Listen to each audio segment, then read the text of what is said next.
Hər bölməyə aid ayrıca situasiya var və belə deyək də, üzərində işləməkdə də davam ediləm.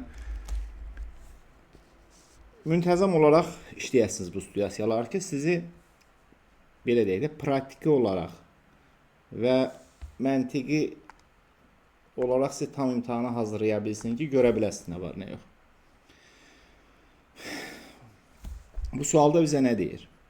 7,75 qram fosforit, qum və kömür qarışığı qızdırılır. Amma o proses bu deyil, diqqətli olun. Bu ayrı bir prosesdir. Proses nəticəsində 1,24 qram X maddəsi alınır. X maddəsini bax burada pambığın uc hissəsində görürük. Bu sarı rəngdə olan. Sonra bizə məlumat verir ki, əlavə məlumat. Y maddəsini oksigensiz mühitdə qızdırılmasından, yəni Y qızdırdıqda bunun buxarlarından nə alınır? X maddəsi alınır. Burada düz indi bunu sizə hələ ilk mərhələ olduğu üçün əlavə məlumat da qoymuşam. Bu olmaya da bilər. X və Y eyni elementin allotropiyasıdır. Yəni şəkil dəyişməsidir. Yuxarıdakı məlumatları nəzərə alaraq sualları cavablandırın. Deməli, birinci reaksiyanın tənliyin istəyib bizdən. Reaksiyanın tənliyi, hansı reaksiya tənliyidir Fidan bu? Kalsium ispiyodor 2 dəfə üstünə gəlir silisium O2 bir də karbondur o reaksiyadır. Bəli. Reaksiyanı deyə bilərsən tam olaraq. Oradan da alınır kalsium silisium O3, P4 yəni ağ fosfor bir də CO. Sağ ol.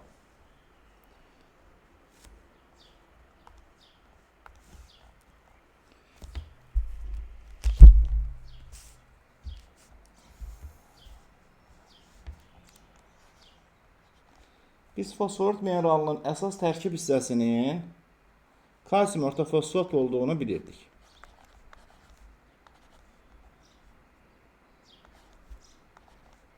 Bunu deyir ki, karbon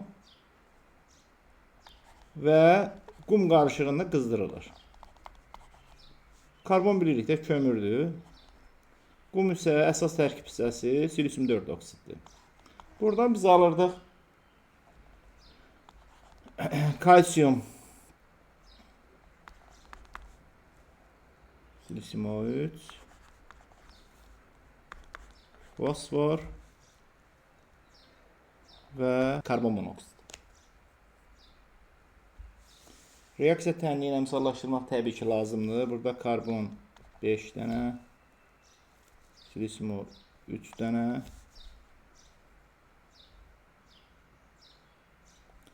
kalsium saxlayaq 3 dənə qalsın, fosfor 2 dənə və CO da 5 dənə.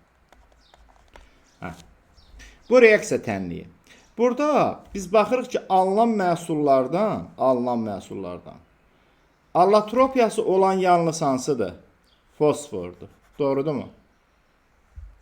Fosforun hansı allotropiyaları var Ayşə? Ağ, qırmızı, qara. Sağ ol. İndi burada deməli X və Y-in deyir ki, bir-birinin allotropiyasıdır. Eyni olduğunu artıq bildik. Yəni bunlar eyni atomlardan təşkil olunub, sadəcə bir-birinin allotropiyasıdır. Bizim etməli olduğumuz nədir? X və Y-i müəyyən etmək. Fidan, Y hansıymış? Qırmızı fosfor. Bəli, bu qırmızı fosfordur.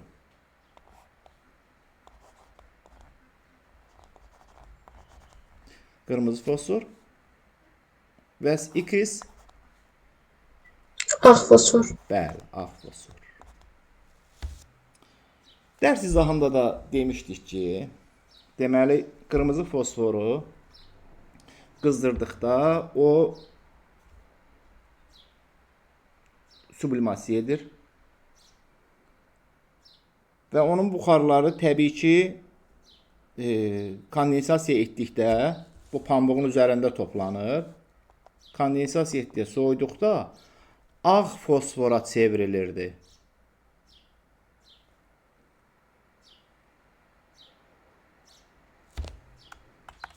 Və görürsünüz burada deyilir ki, oksigensiz mühitdə. Niyə oksigensiz mühitdə aparılır bu? Çünki biz bilirdik ki, ağ fosfor,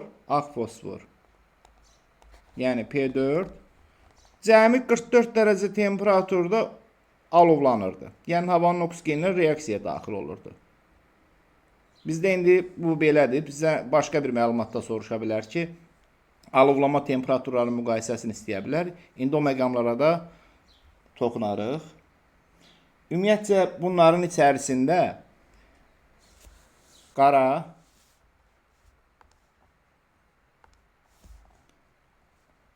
qırmızı, və ağ fosfor. Ağ fosfor istiqamətində nələr dəyişirdi? Qara, qırmızı, ağ fosfor istiqamətində aktivlik artırdı. Ağ fosfor havada öz-özünə alışırdı. Bura qədər bir çətinlik var Ayşə? Xeyr. Ay, sağ ol. İndi keçək, deyir ki, reaksiyanın praktiki çıxımı. Tənliyi yazdıq, artıq bunu silək. Ümumiyyətcə, hər zaman bilin ki, bu reaksiyadan alınan fosfor ağ fosfordur.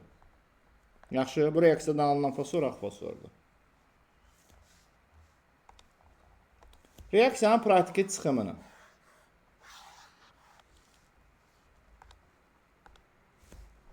Yaza bilmirsən Fidan? Ben Neçə almışsan? 80 değil. Hesablayaq baxaq. Deməli, bizim əlimizdə fosforit materialı var və bu 7,75 qramdır.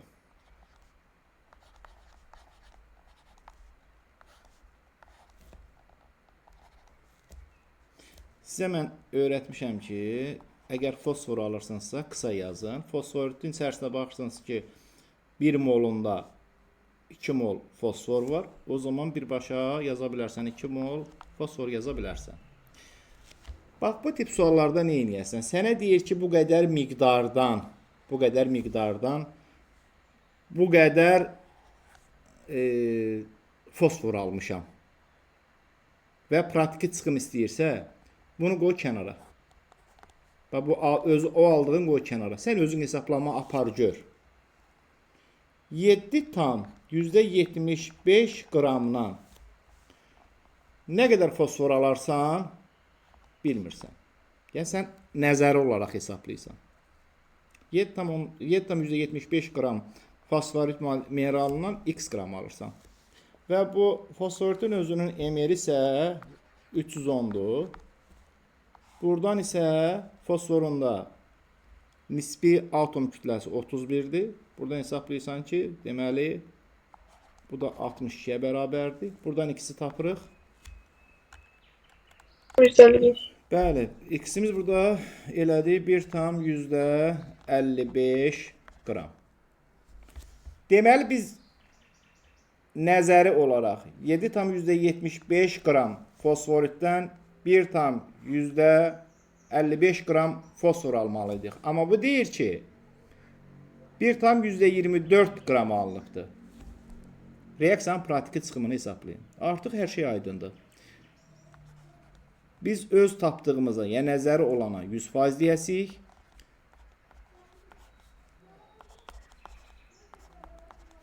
Və o zaman deyirik ki, yaxşı, bu 1,24 qram olubsa, praktiki çıxım neçə faiz olub? Buna da bir ad deyək. Bunu da hesablasaq, bu deyir 80%. Bəli. İkinci məsələni də həll edirik ki, reaksiyanın praktiki çıxımı 80%'miş.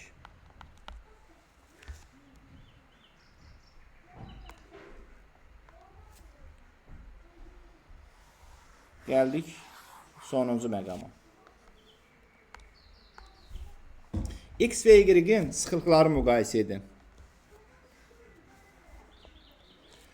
X-in artıq ağ fosfor,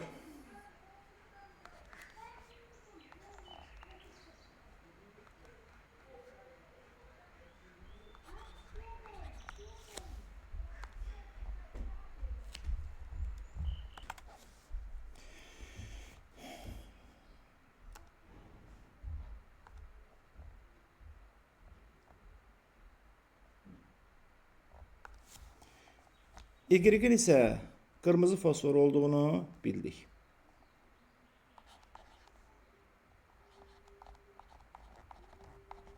İndi bunlar sıxlıqlar arasındakı münasibəti istəyir bizdən. Buna nə demişsiniz? Deyin görüm. Qırmızı ağdan böyükdür. Bəli. Ümumiyyətlə sıralama belə idi ki, qara yazaq. Qara, qırmızı və ağ. Bu istiqamətdə getdikcə sıxlıq azalırdı. Yadınızda saxlayın. Deməli, burada da qırmızı fosforun sıxlığı ağ fosforun sıxlığından nə olmalıdır? Böyük olmalıdır. Əla.